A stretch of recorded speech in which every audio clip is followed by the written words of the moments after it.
எடுத்துறவர்கள் வாசிப்போம் ஒரு வசனத்தை. ஏசாயா தீர்க்கதரிசன புஸ்தகம் 40ஆம் அதிகாரம்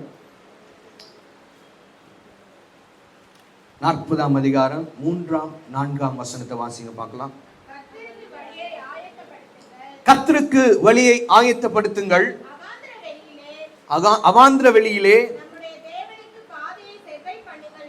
நம்முடைய தேவனுக்கு பாதையை செவ்வை பண்ணுங்கள் என்றும், பள்ளமெல்லாம் உயர்த்தப்பட்டு சகல மலைகளும் குன்றும் தாழ்த்தப்பட்டு கோணலானதை செவ்வையாக்கி கரடு முரடானவை சமமாக்கப்படும் என்றும். போதுங்க. அல்லேலூயா. கர்த்தருக்கு வழியை ஆயத்தப்படுத்துங்கள். கர்த்தருக்கு வழியை ஆயத்தப்படுத்துங்கள் என்று சொன்னா என்ன அர்த்தம்? ஆண்டவராகிய இயேசு கிறிஸ்து அவர் சீக்கிரமாய் வரப்போகிறார். அவர் வருகைக்கு உங்கள் வழியை நீங்க என்ன பண்ணுங்க? ஆயத்தப்படுத்துங்க. இந்த வழி என்ன வழினா, நான் பரலோகத்திற்கு செல்லும் வழி. அல்லேலூயா.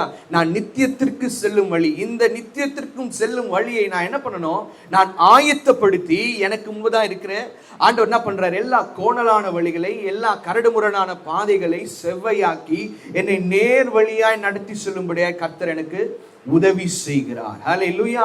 ஆனா நானும் ஆண்டவருக்கென்று ஒரு வழியை நான் என்ன பண்ணணும்? ஆயத்தப்படுத்தணும். ஹல்லேலூயா. இந்த வழி எப்படிப்பட்ட வழியை நான் ஆயத்தப்படுத்த வேண்டும் என்று சொல்லி கர்த்தர் நம்மோடு கூட சொல்லுகிற வார்த்தை அதே ஏசாயா தீர்க்கதரிசன புஸ்தகத்துல 62ஆம் அதிகாரம் 10ஆம் வசனத்தை வாசிங்க.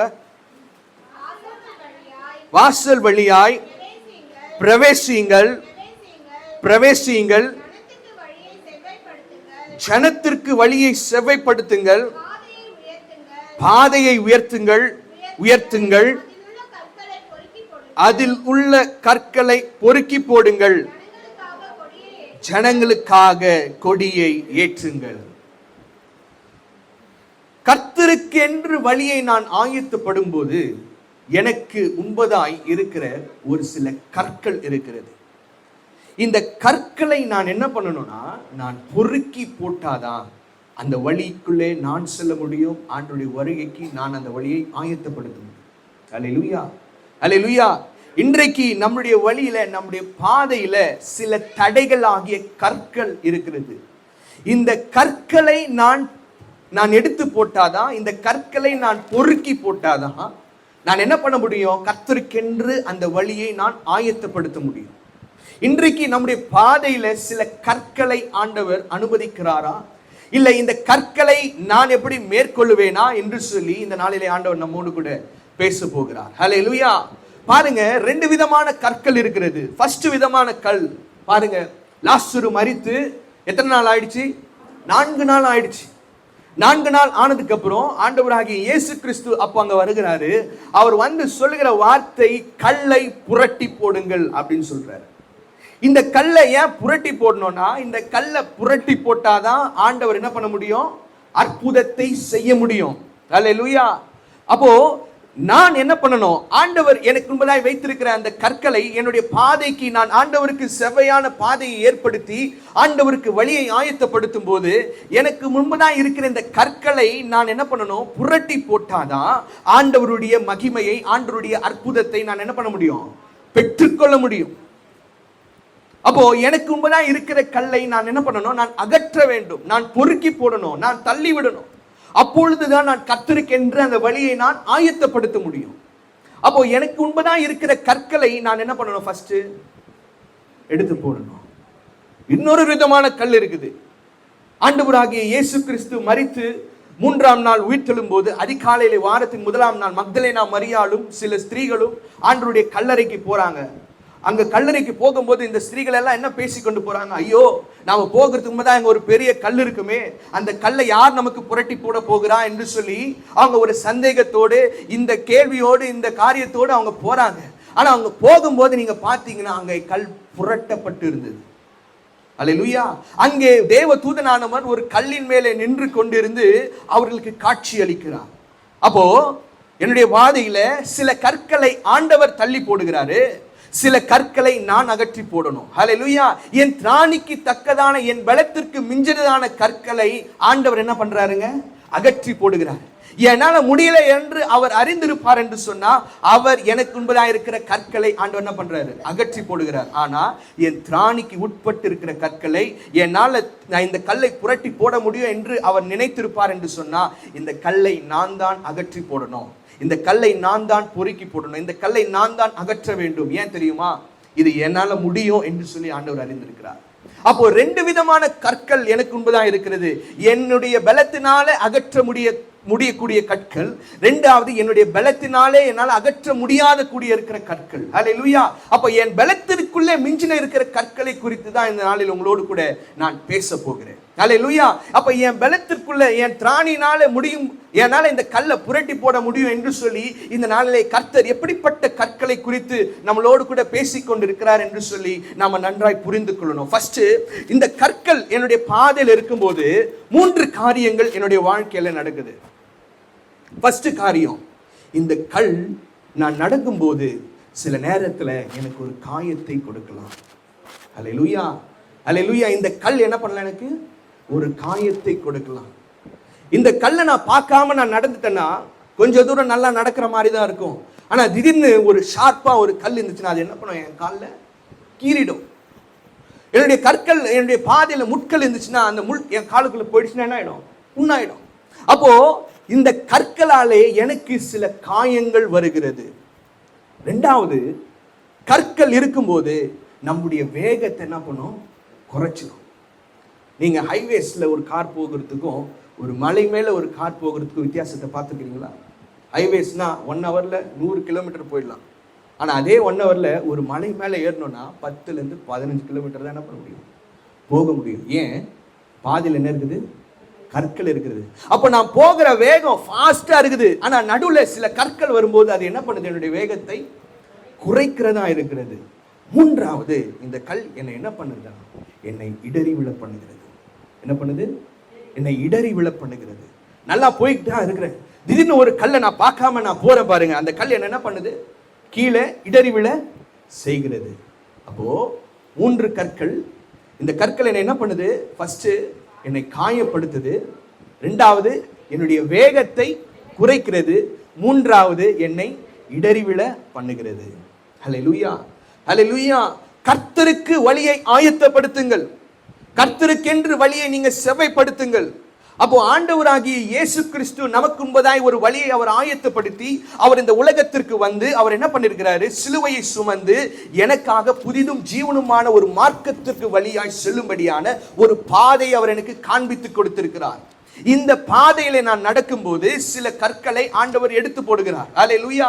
என்னுடைய வாழ்க்கையில் இருக்கிற ஒரு நாள் அவர் இந்த பூமிக்கு வந்து என்னுடைய வாழ்க்கையில் இருக்கிற எல்லா காரியத்தையும் அவர் எடுத்து போட்டு என்னை நித்தியத்திற்கு செல்லும்படியான ஒரு வழியை அவர் ஆயத்தப்படுத்தி இருக்கிறார். ஹல்லேலூயா. அப்போ நான் அந்த நித்தியத்திற்கு செல்லும் வழியிலே சில கற்கள் என்னுடைய பாதையில் இருக்கும் என்று சொன்னா நான் என்ன பண்ணணுங்க? அந்த கற்களை அகற்றி போடணும். அந்த கற்களை நான் பொறுக்கி போடணும். அந்த கற்களை நான் தள்ளிவிடணும். எப்படிப்பட்ட கற்கள் என்று சொல்லி நான் சொன்னேன். ஃபர்ஸ்ட் கல், இந்த கல் என்ன பண்ணுது? என்னை காயப்படுத்துகிற கல். ஹல்லேலூயா. எடுத்தவங்க வாசிங்க.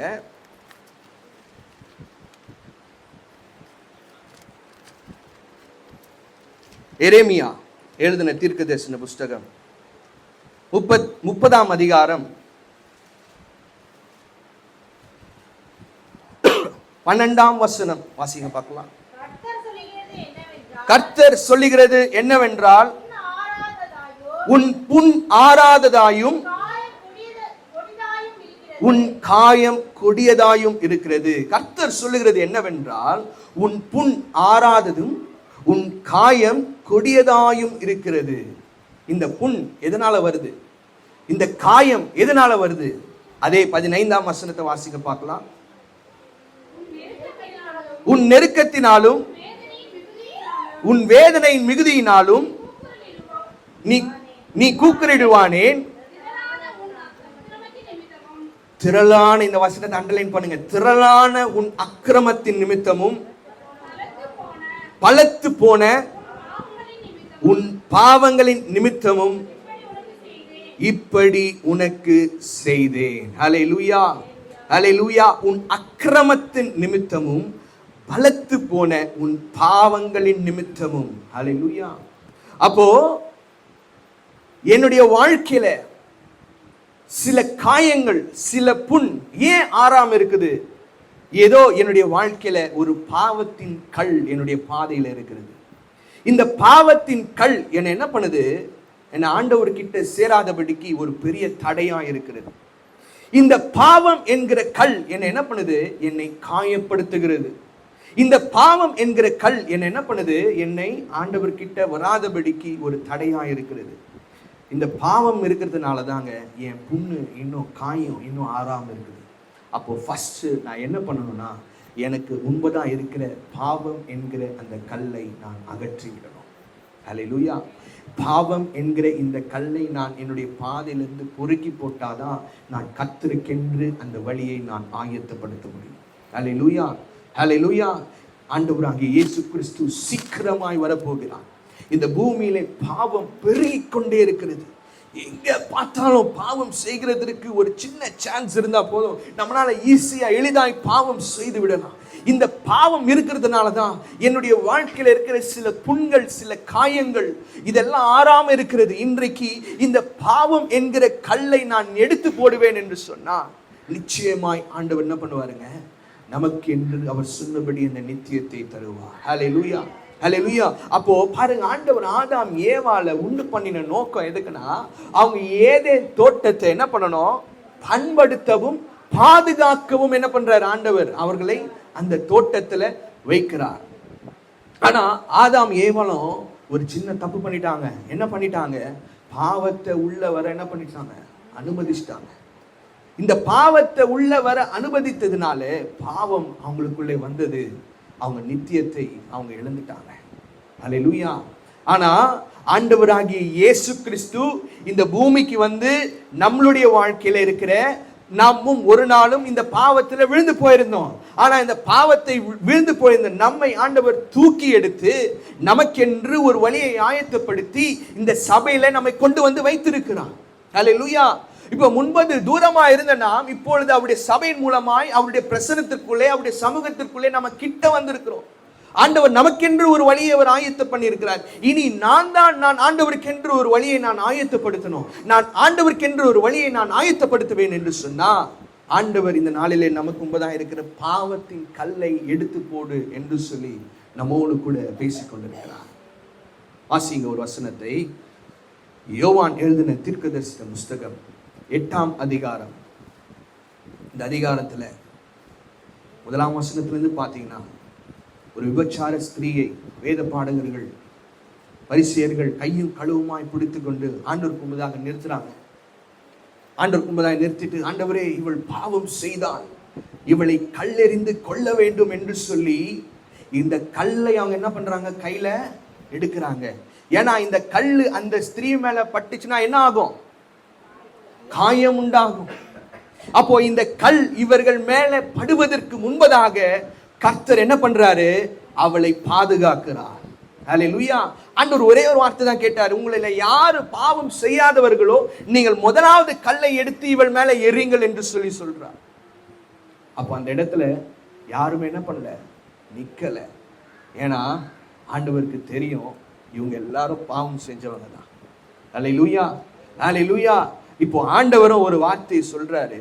இவள் மேலே அந்த கல் பட்டா இவளுக்கு ஒரு காயம் உண்டாகும் என்று சொல்லி அந்த இடத்துல ஆண்டவர் அவளை பாதுகாத்து 11ஆம் வசனத்துல நீங்க வாசிப்பீங்கன்னா வாசிங்க.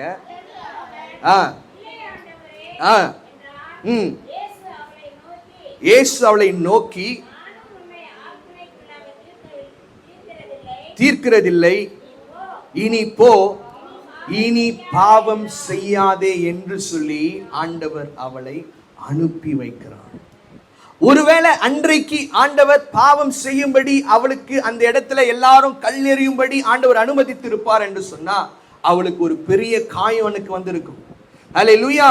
இப்படிப்பட்ட ஒரு பாவியான ஒரு வாழ்க்கையை நாமும் ஒரு நாள் வாழ்ந்து கொண்டிருந்தோம். ஆனால் ஆண்டவர் அவருடைய சிலுவையின் மூலமாய் அந்த பாவம் என்னை காயப்படுத்தாதபடிக்கு ஆண்டவர் என்னை பாதுகாத்தார். இன்றைக்கு ஆண்டவர் நம்மோடு கூட பேசுகிறாரு. நான் என் கல்வாரி சிலுவையை சுமந்து உனக்கென்று கடைசி சொட்டு ரத்தத்தை நான் சிந்தி விலையேற பெற்ற ரட்சிப்பை உனக்கு நான் கொடுத்திருக்கிறேன், இனி பாவம் செய்யாதே என்று சொல்லி ஆண்டவர் நம்மோடு கூட பேசுகிறார். அல்லேலூயா. இந்த பாவத்தை நான் செய்வேன் என்று சொன்னா எனக்கு நேராய் கல் எரியும்படியாய் காத்து கொண்டிருக்கிறது. அல்லேலூயா. மனுஷர்கள் நமக்கு விரோதமாய் எழும்பும்படியாய், பிசாசானவன் நமக்கு விரோதமாய் எழும்பும்படியாய், பாவம் நம்மை காயப்படுத்தும்படியாய் காத்து கொண்டிருக்கிறது. அல்லேலூயா.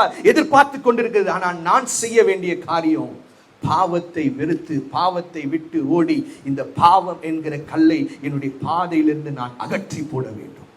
அல்லேலூயா. அல்லேலூயா. ஆண்டவர் அந்த ஸ்திரியை பார்த்து சொல்றார், போ, இனி நீயும் என்ன பண்ணாத, பாவம் செய்யாதே. அல்லேலூயா. பாவம் செய்யாதே என்று சொல்லி ஆண்டவர் என்ன பண்றாரு, அந்த ஸ்திரியை அனுப்பி விடுகிறாள். அன்றைக்கு ஒருவேளை அவளுக்கு அந்த கல் அடிபட்டிருக்கோம்னா அவள் உயிரோடு எதிர்ப்பாளா என்று சொல்லி நம்மளால சொல்ல முடியாது. அல்லேலூயா. கர்த்தர் பாதுகாத்தார். ஆண்டவர் கல்வாரி சிலுவையில அவர் நம்மை பாதுகாத்திருக்கிறார். பாவத்தின் ஆக்கினைக்குள்ளாய் நான் தீர்க்கப்பட வேண்டும். ஆனா இனி உனக்கு ஆக்கினைக்குள்ளே நான் உன்னை தீர்ப்பதில்லை, பாவம் செய்யாதே என்று சொல்லி ஆண்டவர் அந்த ஸ்திரியை பார்த்து சொன்னதை போல இன்றைக்கு ஆண்டவர் நம்மோடு கூட பேசியிருக்கிறார். ஒருவேளை நம்முடைய வாழ்க்கையில நம்ம சொல்லணும், நான் எங்க பாவம் செஞ்சேன், நான் ஆண்டவருக்கு முன்னாடி பரிசுத்தமா தானே இருக்கிறேன், நான் ஆண்டவருக்கு எந்த தவறும் செய்யாம நான் ஆண்டவருக்கு எல்லாமே செய்கிறேன் என்று சொல்லி ஒருவேளை நாம வெளியரங்கமாய் நம்மை பரிசுத்தவான்கள் என்று சொல்லி நாம காட்டிக்கொண்டு இருக்கலாம். ஆனால் கர்த்தர் இன்றைக்கு நம்முடைய இருதயத்தை பார்க்கிறார். அல்லேலூயா. அல்லேலூயா. அந்த இருதயத்தில் எப்படிப்பட்ட வாழ்க்கையை நாம வாழ்ந்து கொண்டிருக்கிறோம். ஆண்டவர் முகத்தை பார்க்கிற தேவன் அல்ல, ஆண்டவர் நம்முடைய இருதயத்தை பார்க்கிற தேவன். அல்லேலூயா. என்னுடைய வழியை நான் ஆயத்தப்படுத்த வேண்டும் என்று சொன்னா, ஆண்டவருடைய வருகைக்கு நான் ஆயத்தப்பட வேண்டும் என்று சொன்னா, பாவம் என்கிற கல்லை நான் அகற்றி போடணும். ஏன்னா ஆண்டவர் எப்போ வருவார் என்று நமக்கு தெரியாது. ஒருவேளை நாளைக்கு வந்துட்டார்னா, நாளைக்கு நான் ஆண்டவரே நான் பாவம் செஞ்சுட்டேன், என்ன ஒரு விஷயம் மன்னிங்க, என்னை உடைய வருகையில சேர்த்துக் கொள்ளுங்க என்று சொல்லி நான் ஆண்டவர்கிட்ட கெஞ்ச முடியாது, கேட்க முடியாது, கதற முடியாதுங்க. யார் அவருடைய பார்வைக்கு முன்பதாய் உண்மையும் உத்தமமாய் இருக்கிறார்களோ, யாருடைய பார்வைக்கு முன்பதாய் பரிசுத்தவான்களாய் இருக்கிறார்களோ, யார் பாவம் என்கிற கல்லை அவங்களுடைய பாதையிலிருந்து அகற்றி போடுகிறார்களோ, அவர்கள் தான் ஆண்டவர் காண்பிக்கிற அந்த நித்தியத்திற்குள்ளே பிரவேசிக்க முடியும். அல்லேலூயா. இன்றைக்கு கர்த்தருடைய வருகை ஆயத்தமாக இருக்கிறது. ஆண்டவருடைய வருகை சீக்கிரமாக இருக்கிறது. அவருடைய வருகைக்குரிய அடையாளங்களை நாம சுற்றி நம்முடைய கண்கூடாய் நாம பார்த்து கொண்டிருக்கிறோம். யுத்தங்கள் நடத்தி கொண்டிருக்கிறது. பொல்லாத வியாதிகள் பூமியில வருகிறது. நிலநடுக்கங்கள் வருகிறது. பெரிய காட்டு தீ அமெரிக்கா தேசத்துல பாத்தீங்களே, லாஸ் ஏஞ்சலஸ் நகரம் ஒரு பெரிய நகரமே முற்றிலுமாய் சுட்டெரிக்கப்பட்டது. ஏன்? இதெல்லாம் ஆண்டவருடைய வருகைக்கு அடையாளமா இருக்கிறது. அடுத்த நொடி ஆண்டவர் வருவாரா என்று சொல்லி நம்மளால சொல்ல முடியாது. அல்லேலூயா. அல்லேலூயா. அல்லேலூயா. புத்தி உள்ள கன்னிகைகளை போல நம்முடைய வாழ்க்கையில பாவத்தை நாம வெறுத்து ஆண்டவருடைய வருகைக்கு நாம் ஆயத்தமா இருக்கிறோம். அல்லேலூயா. இன்னொரு மனுஷனை குறித்து நான் உங்களோடு கூட பேச விரும்புகிறேன். வாசிங்க யோவான் 5ஆம் அதிகாரம். யோவான் 5ஆம் அதிகாரம் 9ஆம் வசனத்தை வாசிங்க பார்க்கலாம்.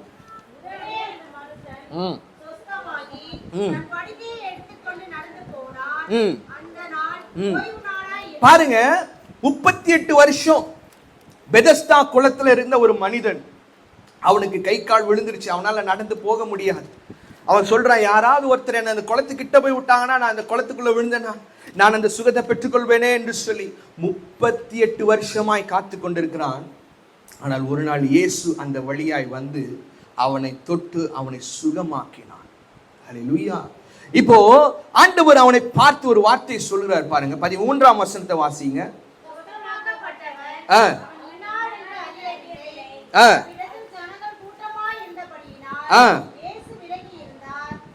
அடுத்த வசனம். தேவாலயத்தில் கண்டு, இதோ இதோ நீ சொஸ்தமானாய், அதிக கேடானது ஒன்றும் உனக்கு வராதபடி இனி பாவம் செய்யாதே என்றார். இப்போ இவன் என்ன பெரிய பாவம் செஞ்சுட்டா ஆண்டவர் வந்து இவனை பார்த்து இனி பாவம் செய்யாதே என்று சொல்றாரு? சொல்லுங்க, யோசிங்க. இவன் 38 வருஷமா பாடுள்ள ஒரு வாழ்க்கையை வாழ்ந்து கொண்டு கொஞ்சமும் நன்மையை பெறாம 38 வருஷமா படுத்த படுக்கையா இருந்தவன், இவன் என்ன அவனுடைய 38 வருஷத்துல பெரிய பாவம் செஞ்சுட்டான் என்று சொல்லி ஆண்டவர் அவனை பார்த்து இனி பாவம் செய்யாதே என்று சொல்லிடுறார். ஏன் சொல்றாரு?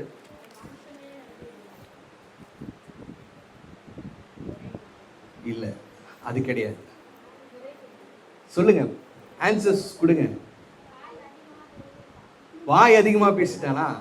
ஓகே, சரி. வேற? அவன் ஆண்டவர் செஞ்ச அற்புதத்தை மறந்துட்டாங்க. அவன் இயேசு யாருன்னு எனக்கு தெரியலன்னு சொல்லிட்டான். வாசிங்களா 13ஆம் வசனத்துல வாசிங்க. இன்னார் என்று அறியவில்லை. ஆண்டவர் யாருன்னே தெரியலன்ட்டான் அவன். இது எவ்வளவு பெரிய தப்பு. ஆண்டவர் 38 வருஷமா படுத்த படுக்கையில இருந்தவன ஆண்டவர் என்ன பண்றாரு? ஒரு பெரிய அற்புதத்தை செஞ்சிருக்கிறாரு. ஆனா ஆண்டவரே தெரியலன்ட்டான். இன்னைக்கு நம்மளுடைய வாழ்க்கையில ஆண்டவர் எவ்வளவோ நம்முடைய வாழ்க்கையில நன்மைகளை செஞ்சிருக்கிறார். எவ்வளவு ஆண்டவர் நமக்கு ஜீவனை கொடுத்து என்னுடைய வாழ்க்கையில திரளான ஆசீர்வாதங்களை கொடுத்து என்னை இதுவரைக்கும் நடத்தி வந்திருக்கிறாரு. ஆனா நாம தேவைக்கு மாத்திரம்தான் ஆண்டவரை தேடுறோமே தவிர அநேக நாட்கள் அநேக நேரங்கள் நாம் ஆண்டவரை மறந்து விடுறோம். ஆண்டவரை மறந்துட்டீங்கன்னா அது பாவங்க. ஹல்லேலூயா. ஏதோ நான் பாவம் செய்கிறதுனா பாவம் என்று சொல்லி அல்ல. ஒரு நாள் நான் ஆண்டவரை மறந்தா கூட அது என்னுடைய வாழ்க்கையில ஒரு பாவம். என்னை படைத்தவரை, என்னை சிருஷ்டித்தவரை, என்னை உருவாக்கினவரை, என்னுடைய வாழ்க்கையில எல்லா நன்மைகளை ஆசீர்வாதங்களை கொடுத்தவரை நான் எப்படி மறக்க முடியும்? ஆராதனையில வந்து பாடுறோம், மறவாமல் நினைத்தீரையா. அவர் நம்மை மறவாமல் ஒவ்வொரு நாளும் நினைத்துக் கொண்டிருக்கிறாரு. ஆனா நாம ஒவ்வொரு நாளும் ஆண்டவரை நினைத்துக் கொண்டிருக்கிறோமா? ஒரு தேவை வந்துச்சுன்னா ஆண்டவர் அப்படி தேடுறோம். நம்ம குடும்பத்துல யாருக்காவது ஒரு பலவீனம்னா போடுறா ஃபாஸ்டிங் பிரேயரை. எப்படி இவனுக்கு பலவீனம் வரலாம்? ஒரு கடன் பிரச்சனைனா 20 நாள் ஃபாஸ்டிங் பிரேயர் என்ன, 40 நாள் ஃபாஸ்டிங் பிரேயர் என்ன? இன்னைக்கு அநேக தேவைகளின் மத்தியில தான் நாம் ஆண்டவரை தேடுறோமே தவிர, வசனம் சொல்லுது, ஆண்டவரை நான் எக்காலத்திலும் ஸ்தோத்திரிப்பேன், அவர் துதி எப்பொழுதும் என் வாயில் இருக்கும். ஹல்லேலூயா. தேவைக்கு மாத்திரம் நான் ஆண்டவரை தேடக்கூடாதுங்க. ஹல்லேலூயா. தேவைக்கு மாத்திரம் நான் ஆண்டவரை தேடக்கூடாது. என்னுடைய தேவையின் மத்தியிலும், என்னுடைய குறைவின் மத்தியிலும், என்னுடைய வாழ்விலும், என்னுடைய தாழ்விலும், என்னுடைய வாழ்வு காலத்திலும், என்னுடைய தாழ்வு காலத்திலும், எந்த நேரத்திலும் நான் ஒரு நாளும் ஆண்டவரை மறந்துடவே கூடாது. ஹல்லேலூயா. ஆண்டவரை மறந்துட்டோம்னா ஆண்டவர் அது பாவமாய் பார்க்கிறார். இந்த பாவம் என்கிற கல்லை நான் அகற்றி போட வேண்டும் என்று சொன்னால் நான் அனுதினமும் அவருடைய சமூகத்துல, அவருடைய பிரசன்னத்துல காத்திருக்கணும். ஹல்லேலூயா. வருஷத்துல 365 நாள்னா 365 days ஆண்டவர் நான் தேடணும். அதுதான் ஆண்டவர் நம்ம இருந்து எதிர்பார்க்கிறார். ரெண்டாவது, இப்போ இவனை பாருங்க, ஆண்டவர் அவனை பார்த்து சொல்றார், இனி பாவம் செய்யாதே என்று சொல்றார். ஏன் தெரியுமா இந்த வார்த்தையை சொல்றாரு? 38 வருஷமா அவனால நடக்க முடியாது. பாவம் செய்யும்படி அவனுக்கு கால்கள்ல பலன் இல்லை.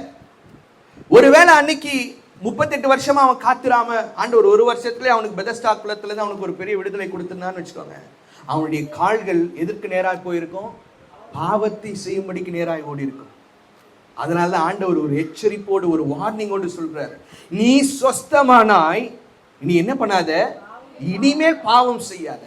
ஆண்டவர் நமக்கு ஒரு விடுதலை கொடுத்துட்டார்னா, ஆண்டவர் நமக்கு ஒரு பெரிய ஆசீர்வாதத்தை கொடுத்துட்டார்னா, ஆண்டவருக்கு ஒரு பெரிய நன்மையை கொடுத்துட்டார்னா, சில நேரத்துல நம்ம ஆண்டவரை மறந்துடுறோம்.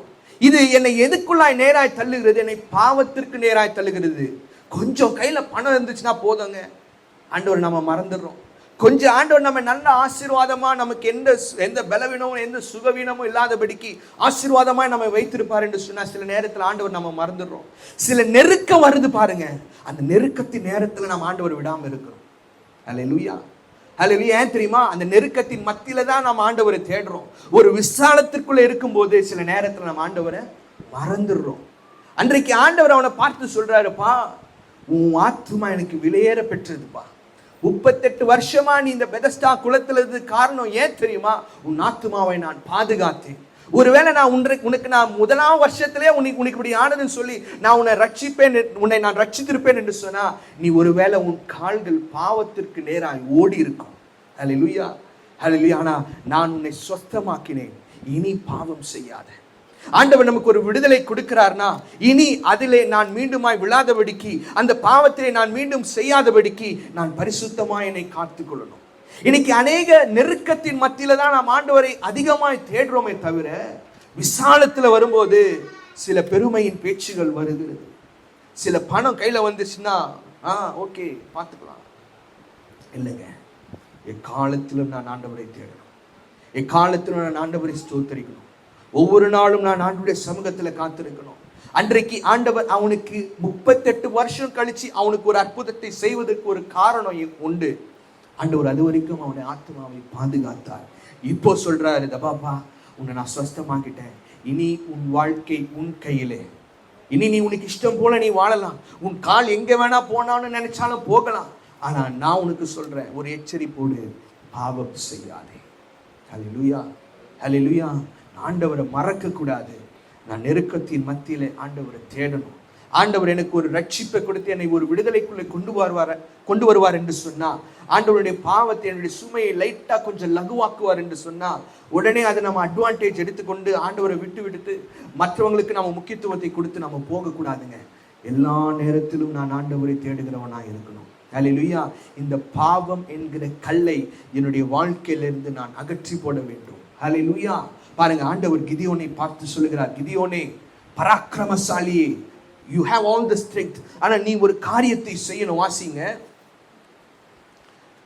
நியாயாதிபதிகள் 6ஆம் அதிகாரம் 25ஆம் வசனம்.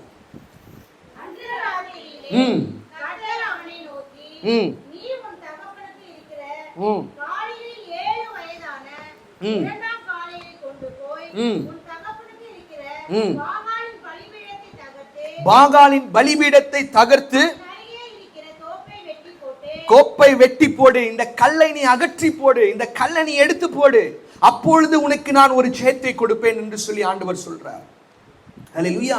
ஏன்னா இந்த கல்லு, இந்த பாகால், இந்த விக்கிரகாரம், இந்த பாவம், இதெல்லாம் எனக்கு என்பதாய் நான் ஆண்டவருடைய சமூகத்திலே வழியை ஆயத்தப்படுத்தாதபடிக்கு ஒரு பெரிய தடையா இருக்கிறது. ஹல்லேலூயா.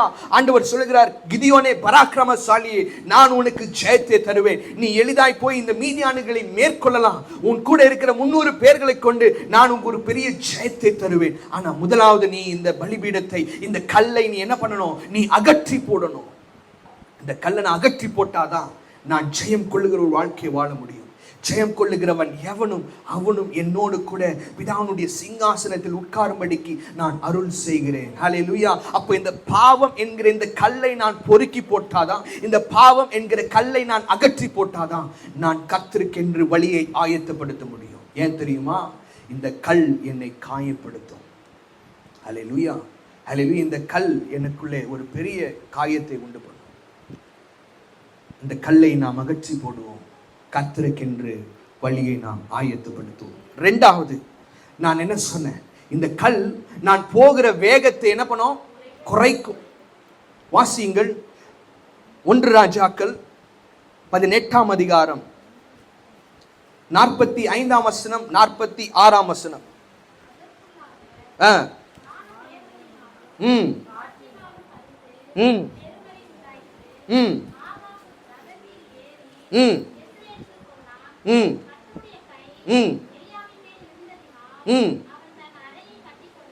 கர்த்தருடைய கை எலியாவின் மேல் இருந்ததினால் அவன் தன் அறையை கட்டிக்கொண்டு ஆகாபின் ரதத்திற்கு முன்பதாக வேகமாய் ஓடினான். ஒரு ரதத்தினுடைய வேகத்தை காட்டிலும் எலியாவின் கால்களில் இருக்கிற வேகம் அதிகமாக இருந்தது. இப்படிப்பட்ட வேகத்தோடு ஓடிக்கொண்டிருக்கிற எலியா, கர்த்தருடைய கரம் அவனோடு கூட இருந்ததினால அந்த ஆகாபின் ரதத்தை காட்டிலும் வேகமாய் ஓடுகிறான். இப்போ அவனுடைய வேகம் எல்லாம் அப்படியே குறைய போகுது. வாசிங்க அடுத்த அதிகாரத்தினுடைய 1ஆம் வசனம்.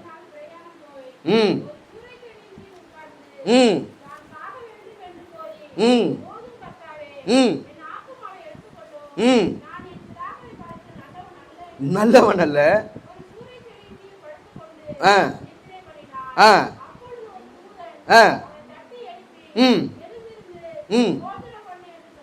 அப்பொழுது ஒரு தூதன் தட்டி எழுப்பி, எழுந்திரு, போஜனம் பண் என்று சொல்லி சொன்னான். அல்லேலூயா. ஒரே ஒரு வார்த்தை, நாளைக்கு நான் உன் ஜீவனை எடுக்கிறேனா இல்லையா பார் அப்படின்னு அந்த இசபேல் சொன்ன அந்த ஒரு வார்த்தைக்கு ஆகாபின் ரகத்தை விட வேகமாய் ஓடின எலியா இப்பொழுது சோர்ந்து போய் ஒரு சூரச் செடியின் கீழ் படுத்துக் கொண்டான். ஹல்லேலூயா, ஹல்லேலூயா. சில நேரங்களில் நம்முடைய வாழ்க்கையின் பிரயாணத்தில் சோர்வு என்கிற கற்கள் வருங்க. நம்முடைய வாழ்க்கையில சில நேரத்துல இந்த சோர்வு என்கிற கற்கள் என்னை வேகமாய் போகாதபடிக்கு, எப்படி ஒரு ஸ்பீட் பிரேக்கர் வரும்போது எல்லா வேகத்தோடு போகிற அந்த கார், அந்த ஸ்பீட் பிரேக்கர் வரும்போது ஸ்லோ பண்ணி அந்த ஸ்பீட் பிரேக்கர் மேல ஏறி திருப்பி வேகத்தை ஆரம்பிக்கிறதோ, அதே போல சில நேரத்துல நம்முடைய வாழ்க்கையில சில சோர்வு வரும்போது இது என்ன பண்ணுது, என்னுடைய வேகத்தை குறைக்கிறதா இருக்கிறது. இந்த இடத்துல எசபேல் அவளுடைய கையில அதிகாரம் இருக்கிறது. அவளுடைய கையில அதிகாரத்தை வைத்துக் கொண்டு அவள் சொல்லுகிறாள், நான் நாளைக்கு உன் ஜீவனை எடுத்து போடுவேன். இந்த வார்த்தை எலியா கேட்கிற வரைக்கும் கரெக்டா ஓடிக்கொண்டு போகிறார். ஆனா அந்த வார்த்தையை அவர் கேட்ட உடனே ஒரு சோர்வு வந்துருச்சு. இது எலியாவுக்கு ஒரு இயல்பான ஒரு காரியம் தான். ஏன்னா வசனம் சொல்றது, எலியா நம்மை போல பாடுள்ள ஒரு மனுஷன். அல்லேலூயா. சில நேரத்துல நம்முடைய வாழ்க்கையில கூட, நம்முடைய வாழ்க்கையில சில சோர்வு வருங்க. சில சோர்வு நம்மை ஆண்டவருக்கு முன்பதாய் வேகமாய் நாம போகாதபடிக்கு இந்த சோர்வு என்கிற இந்த கற்கள் என்னை அவரோடு கூட கிட்டி சேராதபடிக்கு அது என்ன பண்ணுது, என்னுடைய வேகத்தை குறைக்கிறது. அல்லேலூயா. சில நேரத்தில் இந்த சோர்வை நான் தாண்டி வந்துதான் ஆக வேண்டும். அல்லேலூயா. போதும் ஆண்டவரே, போதும், என் ஜீவனை எடுத்துக்கொள்ளுங்க. போதும் ஆண்டவரே, என்னால் இந்த பலவீனத்தை தாங்க முடியல. போதும் ஆண்டவரே, என்னுடைய வாழ்க்கையை முடித்துக் கொள்ளுகிறேன் என்று சொல்லி இந்த சோர்வு என்னை ஆண்டவருக்குள்ளாய் வராதபடிக்கு என்னை தடை செய்கிறதா இருக்கிறது. இந்த சோர்வை நான் மேற்கொள்வதற்கு கர்த்தர் அவருடைய வார்த்தையை கொடுத்திருக்கிறார். பாருங்க, பரலோகத்திலிருந்து ஒரு மன்னாவை தேவ தூதன் எடுத்துக்கொண்டு வந்து எலியாவை தட்டி எழுப்புகிறார். எந்த கை எலியாவோடு கூட வேகமாய் ஓடும்படி அவனுடைய கை எலியாவோடு கூட இருந்ததோ அதே கைதான் இப்போ எலியாவை தட்டி எழுப்புகிறது. அல்லேலூயா, அல்லேலூயா. நம்முடைய வாழ்க்கையில் நாம் வேகமாய் செல்லும் போது, ஆண்டவருடைய கரம் நம்மை பாதுகாத்து கொண்டிருக்கும் போது, சில நேரத்தில் சில சோர்வு வரும்போது கர்த்தருடைய கரம் நம்மை தட்டி எழுப்புகிறது. அல்லேலூயா. அந்த கர்த்தருடைய கரம் தான் எப்பொழுது நான் வேகமாய் ஓடும்போது அந்த கரம் இருந்ததோ, சில சோர்வின் பாதையிலும் அந்த கரம் நம்மோடு கூட இருந்து நம்மை உற்சாகப்படுத்துகிறது. அந்த கை நம்மை தட்டி, எலியாவே எழுந்திரு, நீ செல்ல வேண்டிய தூரம் வெகு தூரம் என்று சொல்லி என்னை தட்டி எழுப்புகிறதா இருக்கிறது. ஹல்லேலூயா. அந்த வார்த்தையை நான் வாசிக்கும் போது, அந்த பரலோக மன்னாவை நான் வாசிக்கும் போது, அந்த வார்த்தையை நான் உட்கொள்ளும் போது, பாருங்க, எலியாவை அந்த தேவதூதன் தட்டி எழுப்பி அவனை சாப்பிட சொல்லுகிறான். இந்த தட்டி எழுப்புகிறது கொஞ்சம் பலன். ஆனா இவன் இந்த சோர்வு என்கிற இந்த பலனை மேற்கொண்டுதான் அவன் என்ன பண்ணணும், அந்த ஆகாரத்தை சாப்பிடணும். அந்த ஆகாரத்தை சாப்பிடுவதற்கு ஒரு கொஞ்சம் பலத்தை ஆண்டவர் என்ன பண்றாரு, எலியாவுக்கு கொடுக்கிறார். ஹல்லேலூயா. அந்த கொஞ்ச பலன் தான் இன்றைக்கு நம்மோடு கூட அவர் கொடுக்கிற அந்த கொஞ்ச கிருபைக்கு அடையாளமா இருக்கிறது. அந்த கிருபை என்னை இன்னும் ஆண்டவருக்கு சமூகத்தில் வந்து, ஆண்டவரே இந்த சோர்வை நான் எப்படியாவது மேற்கொள்ளுகிறேன் என்று சொல்லி அந்த கொஞ்ச கிருபை எனக்கு அந்த கொஞ்ச பலனா என்னை தட்டி கொண்டிருக்கிறது. ஹல்லேலூயா. ஆனா நான் தான் என்ன பண்ணணும், அந்த அந்த அந்த அப்பத்தை சாப்பிடணும். நான் தான் என்ன பண்ணணும், கர்த்தருடைய வேதத்தை வாசிக்கணும். யாரும் எனக்கு ஸ்பூன் ஃபீடு பண்ண முடியாது. ஆண்டவர் நமக்கு ஸ்பூன் ஃபீடிங் பண்ற தேவன் அல்ல. இந்தாப்பா சாப்பிட என்று சொல்லி கொடுத்தாரா, ஆண்டவர் தட்டி தான் அனுப்புவார். ஆனா நாம தான் என்ன பண்ணணுங்க, நாம தான் எடுத்து சாப்பிடணும். ஹல்லேலூயா, ஹல்லேலூயா. ஆண்டவரே உம்முடைய வேதம் மாத்திரம் எனக்கு மன மகிழ்ச்சியா இல்லாம இருந்தா என் துக்கத்துல நான் எப்போதும் அடிந்து போயிருப்பேன். ஹல்லேலூயா. அவருடைய வேதம் தாங்க எனக்கு மன மகிழ்ச்சி. அவருடைய வேதனை என்னை பலப்படுத்துது. அந்த வார்த்தை மாத்திரம் எனக்கு இல்லைனா நான் என்றைக்கும் இந்த உலகத்துல நான் மடிந்து போயிருப்பேன். என்றைக்கும் என்னுடைய ஓட்டம் இந்த சோர்வை பார்த்து என்னுடைய வாழ்க்கையை நான் முடித்து கொண்டிருப்பேன். இன்றைக்கு உலக மனிதர்கள் ஏன் இந்த சோர்வுல விழுந்து போகிறாங்க? ஏன்னா அவங்களுக்கு எந்த தேற்றுகிறதுக்கான ஒரு வார்த்தை இல்லை. அவங்களுக்கு யாருமே தெரியல. எத்தனையோ கடன் வாங்கி இந்த கடனை தாங்க முடியல என்று சொல்லி தற்கொலைக்கு ஏதுவாக எங்களுடைய வாழ்க்கையை அவங்க மாய்த்துக் கொள்ளுகிறார்கள். ஹல்லேலூயா, ஹல்லேலூயா. சில பேர் சில பலவீனங்கள் வந்துச்சுன்னா, ஐயோ இந்த பலவீனத்தை என்னால தாங்க முடியல என்று சொல்லி ஜீவனை மாய்த்துக் கொள்ளுகிறார்கள். அதே போலதான் நம்முடைய வாழ்க்கையில கூட சில காரியங்கள் நம்மை சோர்வுக்குள்ளாய் தள்ளலாம். ஆனா இதுவே முடிந்து போனது என்று சொல்லி அல்லங்க. ஆண்டவருடைய வார்த்தை இன்றைக்கு நம்மை தட்டி எழுப்பி, ஹல்லேலூயா, நமக்கு முன்பதாக இருக்கிற சோர்வின் கல்லை அகற்றி போடும்படி நமக்கு கிருபை பாராட்டுகிறது. ஹல்லேலூயா, ஹல்லேலூயா. பாருங்க, பவுல் அவர் கப்பலுக்கு எடுத்து பிரயாணப்பட்டு கொண்டு போகிறாரு. கப்பல் சேதம் வந்தது. தென்றல் காற்று, லகுவான தென்றல் காற்று இப்போ பலத்த காற்றாய் மாறுகிறது. பலத்த காற்றாய் மாறுகிற உடனே பவுல் சொல்லுகிறார், நாங்கள் பிழைப்போம் என்று எங்களுக்கு ஒரு அறிகுறியும் இல்லை. நாங்கள் பிழைப்போம் என்று நாங்கள் கொஞ்சம் கூட நம்பவே இல்லை அப்படின்னு சொல்லி பேதுருவும் அவரோடு கூட கப்பலில் பிரயாணப்பட்ட 275 பேரும் போராடி கொண்டிருக்கிறாங்க. கப்பல் சேதம், கரையில போய் சேரணும். கரையில போய் சேரணும்னா அவங்களுடைய வாழ்க்கை படகிலே மூழ்கி போயிடும், கடலிலே முடிச்சு போயிடும். ஆனா பாருங்க, அன்றைக்கு ராத்திரி கர்த்தர் வந்து பேதுருவை தட்டி எழுப்பி, பவுலே, நான் என்ன பண்றேன், உனக்கு இந்த கப்பல் சேதம் மாத்திரம்தான் வரும், உன் ஜீவன் யாரும் எடுக்க முடியாது. நீ ராயனுக்கு முன்பதாய் நிற்க வேண்டும். நீ ராயனுக்கு முன்பதாய் நிற்கணும்னா நான் இன்றைக்கு உனக்கு ஜீவனை கொடுக்கிறேன், நீ பயப்படாதே என்று சொல்லி பவுலை ஆண்டவருடைய வார்த்தை தேற்றினது. உடனே பவுல் அவங்க 275 பேரை பார்த்து சொல்றாரு, நமக்கு ஜீவனுக்கு எந்த பயப்பட வேண்டிய பயம் நமக்கு வேண்டாம், நாம போய் கரையிலே சேர்வோம் என்று சொன்னபடியே அவர்கள் எல்லாரும் போய் கரையிலே சேர்ந்தார்கள். ஹல்லேலூயா. அன்றைக்கு பவுல் ஒரு வார்த்தை கொடுத்து ஆண்டவர் தேற்றினார். அந்த வார்த்தை கொண்டு 275 பேரும் தேற்றப்பட்டார்கள். அப்போதான் அவங்களுக்குள்ள ஒரு தைரியம் வருது. ஓ பரவாயில்ல, நாம பாதுகாத்து கொள்ளப்படுவோம். கர்த்தருடைய வார்த்தை பவுலோடு கூட பேசியிருக்கிறாரு, நிச்சயமாய் நாம் கரையிலே போய் சேருவோம் என்று அவர்களுக்கு ஒரு தைரியத்தை கொடுத்தது. ஹல்லேலூயா, ஹல்லேலூயா. இன்றைக்கும் நமக்கு ஆண்டவர் ஒரு குடும்பத்தை கொடுத்திருக்கிறார். ஒரு சில நேரத்தில் சில குடும்பத்தில் ஒரு நபர் அவங்க சோர்ந்து போயிட்டாங்கன்னா கர்த்தர் இன்னொருவரோடு கூட பேசி, பயப்படாத, கணவன் மனைவியை பார்த்து தட்டி கொடுப்பாங்க, பயப்படாத, கர்த்தர் நம்மோடு கூட இருக்கிறாரு, அவர் நமக்கு ஜெயத்தை தருவார். மனைவி கணவனை தட்டி எழுப்பி, பயப்படாதீங்க, ஆண்டவர் நம்மோடு கூட இருக்கிறாரு, அவர் நமக்கு பலனை கொடுப்பார் என்று சொல்லி இந்த குடும்பத்து மக்களை ஏன் தெரியுமா ஆண்டவர் கொடுத்து வைத்திருக்கிறாரு? ஹல்லேலூயா. அவருக்கென்று நாம சோர்ந்து போகாதபடிக்கு ஒருவருக்கொருவர் தங்களை தட்டி கொண்டு தங்களை கிறிஸ்துவுக்குள் பலப்படுத்தும்படியாய் தான் இந்த குடும்பம் என்கிற அந்த ஐக்கியத்தை ஆண்டவர் கொடுத்திருக்கிறார். ஹல்லேலூயா, ஹல்லேலூயா. அப்போ இன்றைக்கு நம்முடைய வாழ்க்கையில இந்த சோர்வு என்கிற இந்த கல்லை நான் அகற்றி போட வேண்டும் என்று சொன்னார், கர்த்தருடைய வார்த்தையை நான் பிடித்துக் கொள்ளணும். ஹல்லேலூயா. கர்த்தருடைய வார்த்தையை நான் பிடித்துக் கொள்ளும் போது கர்த்தருடைய வார்த்தை மன மகிழ்ச்சி, நல்ல ஔஷதம். ஹல்லேலூயா. அவருடைய வார்த்தை எனக்கு நல்ல மனமகிழ்ச்சி கொடுத்து என்னை நல்ல பலனோடு, நல்ல சுகத்தோடு, நல்ல ஆரோக்கியமாய் வைக்கிறது. என்னுடைய இருதயத்தை உற்சாகப்படுத்துகிறது, என்னுடைய இருதயத்தில் ஒரு பலனை தருகிறது. இந்த வார்த்தை கொண்டு நான் என்ன பண்ணுவேன், இந்த சோர்வை மேற்கொள்ளும்படியாய் கர்த்தர் என்ன பண்றார், நமக்கு கிருபை செய்கிறார். ஹல்லேலூயா. அப்போ இந்த சோர்வு என்கிற இந்த கல்லை நான் அகற்றி விடணும்னா ஒரு நாளும் கர்த்தருடைய வார்த்தையை நான் என்ன பண்ணக்கூடாது, விற்றவே கூடாது. கர்த்தருடைய வார்த்தையை நான் பிடித்து கொண்டு கர்த்தருடைய வார்த்தையில நான் நடக்கும்படியா கர்த்தருக்கென்று நான் என்னுடைய வாழ்க்கையை நான் ஒப்பு கொடுக்கணும். ஹல்லேலூயா, ஹல்லேலூயா. மூன்றாவது நான் சொன்ன மூன்றாவது என்ன காரியம், இந்த கல் என்னை என்ன பண்ணுது, என்னை இடறிவிழ பண்ணுகிறது. வாசிங்க ஒரு வசனத்தை.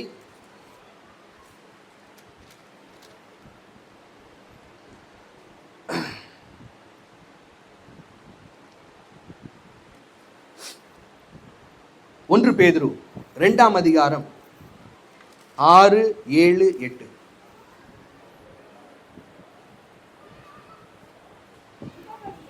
ம் ம் ம் ம் ம் ம் ம் ம் ம் ம் கீழ்ப்படியாமை இருக்கிறவர்களுக்கோ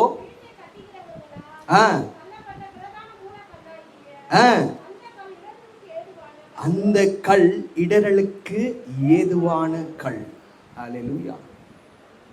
ஒரு கல் இருக்கிறது. இந்த கல் ஒரு ஜீவக்கல்.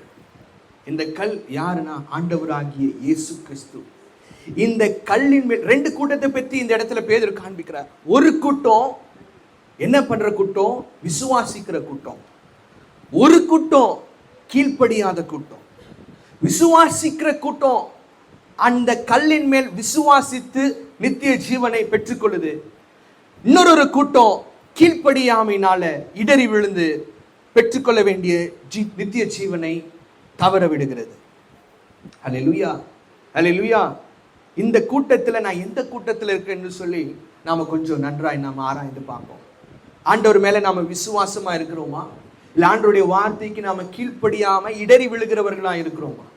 இன்றைக்கு ஆண்டவர் நம்மோடு கூட பேசி கொண்டிருக்கிறார். அல்லேலூயா. இப்ப பாருங்க, ஆண்டவர் இஸ்ரவேல் ஜனங்களை அவர் எகிப்தின் அடிமைத்தனத்திலிருந்து அவர்களை வெளியே கொண்டு வந்து நான் உங்களுக்கு பாலும் தேனும் ஓடுகிற கானான் தேசத்தை உங்களுக்கு கொடுப்பேன் என்று சொல்லி வாக்குத்தத்தம் பண்ணினபடியே ஆண்டவர் அவர்களை கொண்டு போகிறார். ஆனா வனாந்திரத்திலே சில பேர் என்ன பண்ணிட்டாங்க? பாதியிலே அவங்களுடைய ஜீவனை விட வேண்டியதாகி போயிடுச்சு. வனாந்திரத்திலே பாதி பேர் இடறி விழுந்தார்கள். அவங்களால கானானுக்குள்ள என்ன பண்ண முடியல? பிரவேசிக்க முடியல. ஏன்? அவங்க கீழ்ப்படியல. அல்லேலூயா, அல்லேலூயா. அவங்களுக்கு முன்பதாக இருக்கிற அந்த கீழ்ப்படியாமைய அந்த கல் அவங்களை என்ன பண்ணிடுச்சு? அவங்களை இடறி விழும்படியாய் செய்தது. அல்லேலூயா. இன்றைக்கு இந்த கீழ்ப்படியாமை என்கிற இந்த கல்லை நான் எடுத்து போடலனா நாளைக்கு இந்த கல் என்னை இடறி விழ செய்யும். அல்லேலூயா, அல்லேலூயா. கீழ்ப்படியாமை என்கிற இந்த கல்லை இந்த நாளிலே புரட்டி போடு, புரக்கி போடு என்று சொல்லி ஆண்டவர் நம்மோடு கூட பேசுகிறார். பாருங்க, ஒரு காரியத்தை குறித்து நான் உங்களுக்கு சொல்லுகிறேன். இந்த ரோமர் 11ஆம் அதிகாரம் 22ஆம் வசனம்.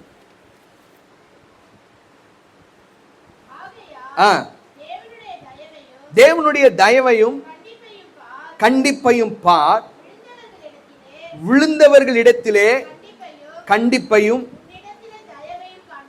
தயவையும் காண்பித்தார். அந்த தயவிலே நிலைத்திருப்பாயானால் உனக்கு தயவு கிடைக்கும், நிலைத்திராவிட்டால் வெட்டுண்டு போவாய். ஆண்டவர் நான் அந்த கல்லிலே நிலைத்திருக்கும்படியாய், நான் கீழே இடறி விழாதபடிக்கு அவருடைய தயவை கொடுத்திருக்கிறார். இந்த தயவு எனக்கு ஆண்டவர் சிலுவையில சம்பாதித்து கொடுத்தது. அவருடைய சிலுவையின் மூலமாய் அவர் எனக்கு கிருபையும் இரக்கத்தையும் கொடுத்து எனக்கு நீடிய தயவுள்ளவராய் இருக்கிறார். இந்த தயவுனால தான் இன்றைக்கு நான் கீழே விழாதபடிக்கு என்னை ஆண்டவர் நடத்தி கொண்டு போகிறார். ஆனா இன்னும் நான் கீழ்ப்படியாமலேயே என்னுடைய வாழ்க்கையை நான் ஓடிக்கொண்டிருப்பேன் என்று சொன்னா ஒரு நாள் வரும் அந்த கல் என்னை கீழே இடறி விழும்படியாய் செய்யும். அல்லேலூயா, அல்லேலூயா. ஒவ்வொரு நாளும் ஆண்டவருடைய கிருபையை கொடுத்து கொண்டிருக்கிறார். அவருடைய தயவை பாராட்டி கொண்டிருக்கிறார். அந்த தயவுனால, அந்த கிருபையினால நம்ம கீழே விழாம ஓடிக்கொண்டு போகிறோம். ஆனா இப்படியே நம்முடைய வாழ்க்கை கீழ்ப்படியாமலே போய்கொண்டிருக்கோம் என்று சொன்னா ஒரு நாள் வரும், அப்பொழுது நாம் இடறி விழும்படியாய் அந்த கல் நமக்கு ஒரு பெரிய தடையாய் மாறும். ஆண்டவர் இஸ்ரவேல் ஜனங்களுக்கு எல்லாருக்கும் தான் ஆண்டவர் மீட்பை கொடுத்தார். எல்லாருக்கும் தான் ஆண்டவர் சிவந்த சமுத்திரத்தை கடந்து போகும்படியாய் செய்தார். எல்லாருக்கும் மன்னாவை கொடுத்தார். எல்லாரும் தான் ஏலிமை கடந்து போனார்கள். எல்லாரும் தான் தண்ணீரை பெற்று தாகத்தை தீர்க்கப்பட்டார்கள். ஆனா ஒரு கூட்டம் மாத்திரம் ஆண்டவருக்கு கீழ்ப்படியாம நடக்குது, ஒரு கூட்டம் ஆண்டவருக்கு கீழ்ப்படிந்து நடக்குது. ஏன்? ஹல்லேலூயா. ஏன் தெரியுமா? வாசிங்க. எபிரேயர் 3ஆம் அதிகாரம் 7ஆம் வசனம் 8ஆம் வசனம்.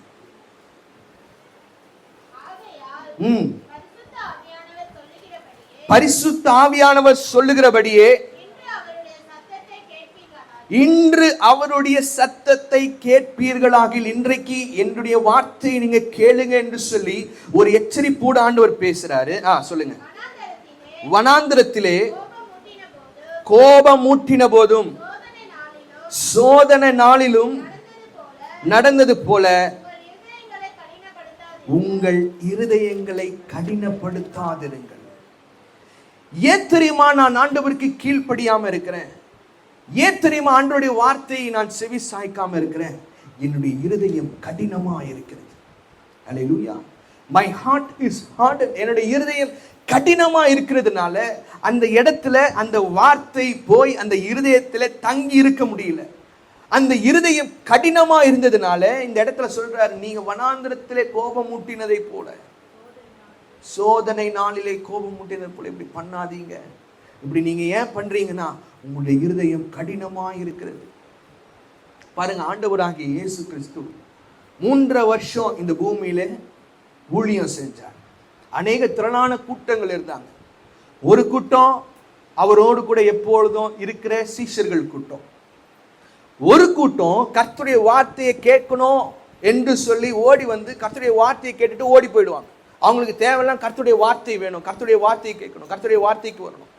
இன்னொரு கூட்டம் ஆண்டவருக்கு கருத்திலிருந்து சுகத்தை பெற்றுக்கொள்ளணும், ஆண்டவர் பின்னாடி போனா சுகம் கொடுக்கும் என்று சொல்லி ஒரு கூட்டம் சுகத்துக்கு ஓடுது, ஒரு கூட்டம் வார்த்தைக்கு ஓடுகுது, ஒரு கூட்டம் எப்பொழுதும் அவரோடு கூட இருக்குது. ஆனா ஒரு கூட்டம் எப்பொழுதும் ஆண்டவரை கேள்வி கேட்கும்படியாய், ஒரு கூட்டம் ஆண்டவருக்கு விரோதமாய் எழும்பும்படியாய் வேத பாடகர்கள், பரிசேயர்கள், சதுசேயர்கள், பிரதான ஆசாரியர்கள், இவர்கள் எல்லாரும் இவங்க என்ன பண்றாங்க, ஆண்டவருக்கு விரோதமாய் அவருடைய பேச்சுல ஒரு குற்றத்தை கண்டுபிடிக்கும்படியாய் வராங்க.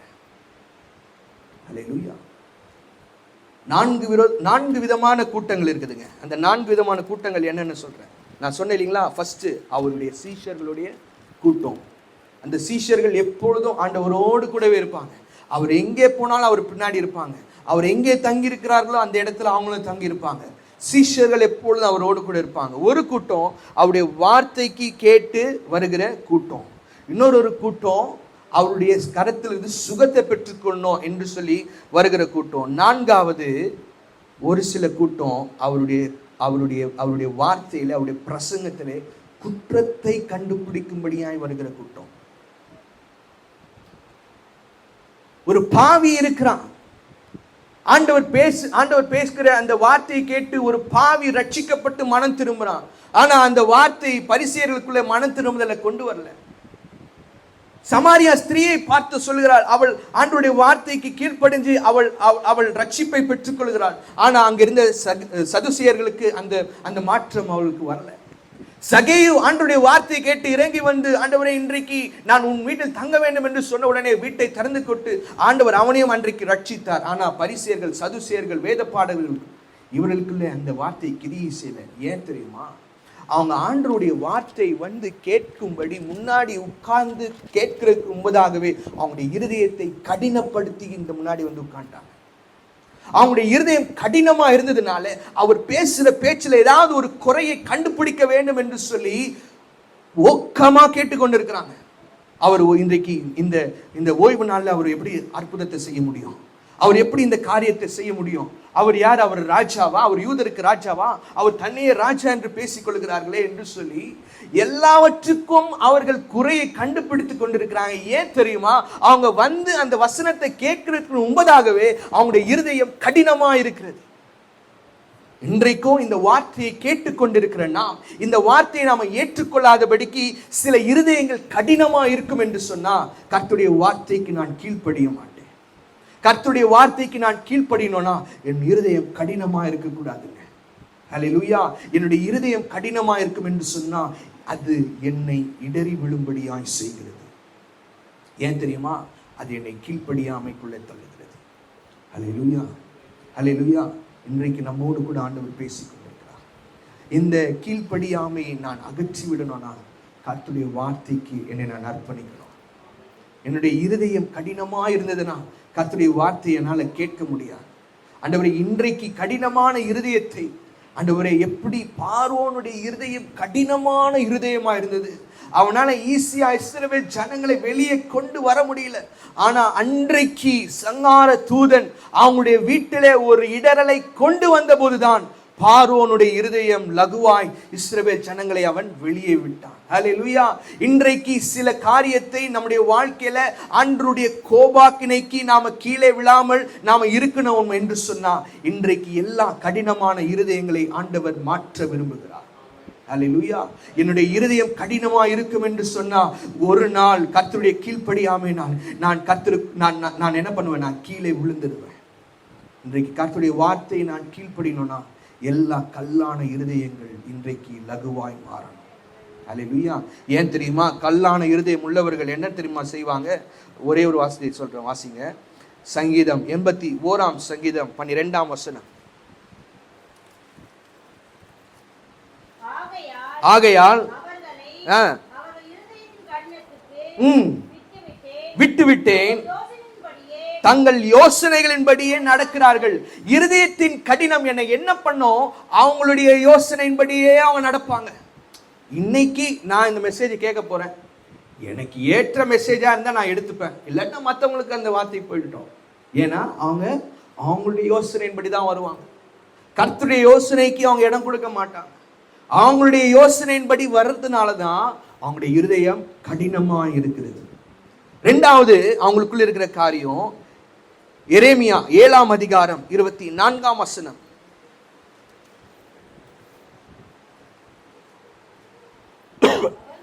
அவர்களோ அதை கேளாமலும் தங்கள் செவியை சாயாமலும் தங்கள் பொல்லாத இருதயத்தின் யோசனைகளின்படியும் கடினத்தின்படியும் நடந்து முன்னிட்டல்ல பின்னிட்டே போனார்கள். அவங்க பின்னிட்டு போகிறவர்கள். இருதயம் கடினம் உள்ளவர்கள் யாருங்க? அவங்க முன்னிட்டு போக மாட்டாங்க, அவங்க பின்னிட்டு போகிறவர்கள். அல்லேலூயா. பாருங்க, ஆண்டவர் அவர்களை வனாந்திரத்திலிருந்து வெளியே கொண்டு வந்தார். அவங்களுடைய கண்கள் கானானுக்கு நேரா இருக்கிறது, ஆனா அவங்களுடைய இருதயம் எகிப்துக்கு நேரா இருக்கிறது. கண்கள் கானானை பார்க்கிறது, ஆனால் இருதயம் எகிப்தை நோக்கி இருக்கிறது. ஏன்னா அவங்க பின்னிட்டு கொண்டே இருக்கிறார்கள். அவங்களுடைய எண்ணங்கள் எல்லாம் எகிப்து தான். ஐயோ, எகிப்துல எங்களுக்கு எந்த குறையும் இல்லையே, எகிப்திற்கு எங்களுக்கு எல்லாமே இருந்ததே, எகிப்திற்கு எனக்கு எதுவுமே குறையில்லாம நான் இருந்தேனே என்று சொல்லி கானானை பார்க்கல. அவங்களுடைய இருதயம் எதை நோக்கி கொண்டிருந்தது? எகிப்தை பின்னிட்டு கொண்டிருந்தது. ஒரு எஸ்கலேட்டர் நீங்க பாப்பீங்கன்னா, ஷாப்பிங் மால்ல நீங்க போனீங்கன்னா ஒரு எஸ்கலேட்டர் மேலே போகும், ஒரு எஸ்கலேட்டர் கீழே வரும். மேலே போகிற எஸ்கலேட்டர்ல நான் ஏறி நின்னாதான், இந்த கீழே வருகிற எஸ்கலேட்டர்ல நீங்க எவ்வளவுதான் மேலே போன நினைச்சவனால போக முடியுமாங்க? ஏன்? அது கீழே தான் போகுது. அப்படிதான் கீழ்ப்படியாதவர்கள், கடின இருதயம் உள்ளவர்கள் அப்படிதாங்க. முன்னாடி போனோம், அதை பார்க்கணும், அதை பெற்றுக்கொள்ளணும் என்று சொல்லி அவங்களுக்குள்ள எல்லாம் ஆசை இருக்குது. ஆனா ஏதோ ஒரு காரியம் அவங்களை பின்னிட்டு போகும்படி செய்கிறது. பழைய வாழ்க்கை குறித்து பழைய காரியங்களே அவங்களை யோசித்து அவங்க முன்னிட்டு போகாமல் அவங்க பின்னோக்கி போய்கொண்டிருக்கிறார்கள். அவங்க தங்களுடைய எண்ணம் போல வாழ்றாங்க, அவங்க பின்னிட்டு போகிறவர்களா இருக்கிறாங்க. மூன்றாவது கடின இருதயவர்கள் யார் தெரியுமா? வாசிங்க, எபேசியர் 4 அதிகாரம் 17-18 வாசிங்க பார்க்கலாம். எபேசியர் 4:17-18.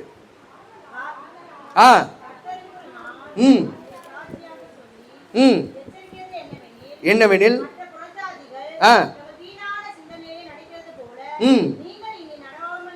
வீணான சிந்தனையிலே நடக்கிறது போல இனி நீங்கள் இப்படி நடவாமல் இருங்கள். புத்தியில் அந்தகாரப்பட்டு தங்கள் இருதய கடினத்தினால் அறியாமையினாலே தேவனுடைய ஜீவனுக்கு அந்நியராக இருக்கிறாங்க. அவங்க யார் தெரியுமாங்க? அவங்க அறியாமையில் இருக்கிறவர்களாம். அப்போனா ஆண்டவர் யாருன்னு இன்னும் தெரியாம இருக்கிறாங்க. ஆண்டவர் யாருன்னு தெரிஞ்சுன்னா அவங்களுடைய இருதயம் கடினமா இருக்காது. அவங்க எப்படி இருக்கிறாங்க? அந்நியரா இருக்கிறார்கள். அடுத்த வசனத்தை வாசிங்க. உணர்வில்லாதவர்கள். இருதயம் கடினம் உள்ளவர்கள் யாருங்க? உணர்வில்லாதவர்கள், தங்களுடைய சிந்தனை போல வாழ்கிறவர்கள், பின்னிட்டு பார்க்கிறவர்கள். அல்லேலூயா. இன்றைக்கு ஒரு உணர்வுள்ள இருதயத்தோடு நான் ஆண்டவருடைய சமூகத்திற்கு வந்தேன் என்று சொல்லி கர்த்தர் நம்மை பார்க்கிறார். உணர்வு உள்ளவர்கள் யார் தெரியுமா? முன்னோக்கி போகிறவர்கள் யார் தெரியுமா? தங்கள் சிந்தனை போல வாழாமல் கர்த்தருடைய சிந்தனைக்கு ஒப்புகிறவர்கள் யார் தெரியுமா? கர்த்தருடைய வார்த்தைக்கு கீழ்ப்படுகிறார். அவங்களுடைய இருதயம் லகுவானது. அவங்களுடைய இருதயம் எப்படி நீடியான் தன்னுடைய இருதயத்தை திறந்து கர்த்தருடைய வார்த்தைக்கு கீழ்ப்படிந்தாலோ ஹல்லேலூயா. கர்த்தருடைய வார்த்தை இங்கிருந்து புறப்பட்டு வரும்போது, இல்லை வேதத்தை வாசிக்கும் போது கர்த்தருடைய வார்த்தை அவங்களுக்கு நேராய் வரும்போது, அந்த வார்த்தையின்படி கீழ்ப்படிந்து அந்த வார்த்தையின்படி அவனுடைய வாழ்க்கையை அர்ப்பணிக்கிறவர்கள் ஒரு நாளும் இடறி போக மாட்டாங்க. ஹல்லேலூயா. 3 காரியத்தை குறித்து இன்றைக்கு ஆண்டவர் நம்மோடு கூட பேசியிருக்கிறார். கர்த்தருக்கென்று வழியை ஆயத்தப்படுத்துங்கள், ஆனால் என்னுடைய பாதையில் இருக்கிற கற்களை நான் புரக்கி போட்டாதான் நான் ஆண்டவருக்கு ஏற்பட்ட அந்த வார்த்தைக்கு அந்த அந்த அந்த நேர் வழியை நான் நடக்க முடியும். முதலாவது, பாவம் என்கிற கல்லை நான் அகற்றி போடணும். ஏன்? அது எனக்கு காயத்தை கொண்டு வரும். 2வது, சோர்வு என்கிற அந்த கல்லை நான் அகற்றி போடுவேன், ஏன்னா என்னுடைய வேகத்தை அது குறைச்சிடும்.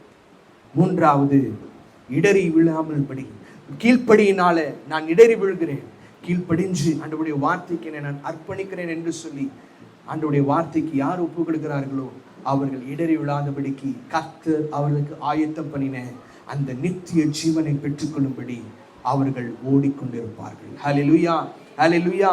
நான் ஆண்டவருக்கு முன்பதாய் பவுல் சொல்லுகிறார், நல்ல போராட்டத்தை போராடினேன், ஓட்டத்தை முடித்தேன், விசுவாசத்தை காத்துக்கொண்டேன். இது முதல் ஜீவ கிரீடம் எனக்கு முன்பதாய் வைக்கப்பட்டிருக்கிறது. அந்த ஜீவ கிரீடத்தை நான் பெற்றுக்கொள்ளணும்னா விசுவாச ஓட்டத்துல ஒவ்வொரு நாளும் எனக்கு முன்பதாய் இருக்கிற கற்களை நான் அகற்றி போட்டு பாவம் இல்லாதபடிக்கு பரிசுத்தத்தோடு ஆண்டவருடைய சமூகத்துல நான் வாழ்ந்து இடறி விழாதபடிக்கு கர்த்தருடைய வார்த்தைக்கு நான் செவி சாய்த்து சோர்ந்து போகாதபடிக்கு கர்த்தருடைய வார்த்தையை நான் ஒவ்வொரு நாளும் தியானித்து கொண்டு அந்த வார்த்தையை நான் பலப்படுத்தி ஒவ்வொரு நாளும் ஆண்டவர் நமக்கு நடத்தி செல்ல வல்லமை உள்ள தேவனாயிருக்கிறார். கண்களை மூடி நாம ஜெபிக்கலாமா?